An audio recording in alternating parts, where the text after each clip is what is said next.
হাসিনাকে বাংলাদেশে পাঠাতে মোদির প্রতি আহ্বান ওআইসি। এরপর জেনে দিব ভারতের উপর আরো শুল্ক আরোপের ট্রাম্পে। আরো যা থাকছে, মাদুরোর আগে যে দেশ থেকে ধরেছিল যুক্তরাষ্ট্র। সর্বশেষ নাইজেরিয়ায় বাজারে বন্দুক হামলায় নিহত। এতক্ষণ শুনলেন সংবাদ শিরোনাম। এবার হাসিনাকে বাংলাদেশে পাঠাতে মোদির প্রতি আহ্বান ওআইসি। ভারতীয় মুসলিম রাজনীতি এবং অল ইন্ডিয়া মুসলিম ইত্তেহাদুল নেতা আসাদুদ্দিন ওয়াইসি বলছেন, বোন শেখ হাসিনা বসে আছে, তাকে বাংলাদেশে ফেরত পাঠানো হোক। হিন্দুত্ববাদী সংগঠনগুলোর চাপে এবছর আইপিএল খেলতে পারবেন না pacer Mustafizur Rahman. Kolkata Knight Riders ও নিলামে কিনলেও তাকে বাদ দিয়েছিল দল। ঘটনার পরিপ্রেক্ষিতে বলেন ওআইসি। রোববার 4 জানুয়ারি এক অনুষ্ঠানে তিনি বলেন, তারা হিন্দুত্ববাদীরা মহারাষ্ট্র এবং বোম্বাইয়ের মানুষকে দেখো, আমরা এক বাংলাদেশি আরেকজন ফেরত পাঠান যে বোন সেজে বসে আছেন।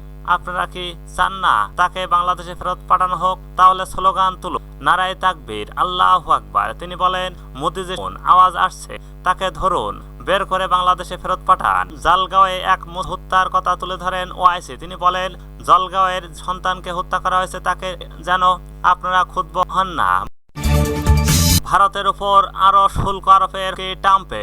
রুশ কেনা ও অব্যাহত রাখলে ভারতে নতুন শুল্ক আরোপের হচ্ছেন মার্কিন প্রেসিডেন্ট ডোনাল্ড ট্রাম্প। তিনি নয়াদিল্লি রাশিয়ার তেল আমদানি কিনা চাইলে বাড়তি শুল্ক আরোপ করবে ওয়াশিংটন। খবর এনে সময় রোববার 4 জানুয়ারি এয়ারফোর্স ওয়ানে আলাপকালে ট্রাম্প এই কথা বলেন। মার্কিন প্রেসিডেন্ট বলেন, ভারত যদি রাশিয়াকে সাহায্য না করে তবে আমরা তাদের শুল্ক আরো বাড়িয়ে দেব। ট্রাম্পের দাবি জানতে তিনি ট্রাম্প খুশি নন এবং নয়াদিল্লি তাকে তিনি দাবি করেন, ভারত ঈদে রাশিয়া তেল কেনা অনেকটা কমিয়ে।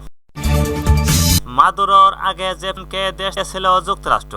সময় শুক্রবার মধ্যরাতের পর দক্ষিণ আমেরিকার দেশ ভেনেজুয়েলায় ব্যাপক হামলা চালিয়ে নিকোলাস ও মাদুরোকে আটক করে নিয়ে যায় যুক্তরাষ্ট্র।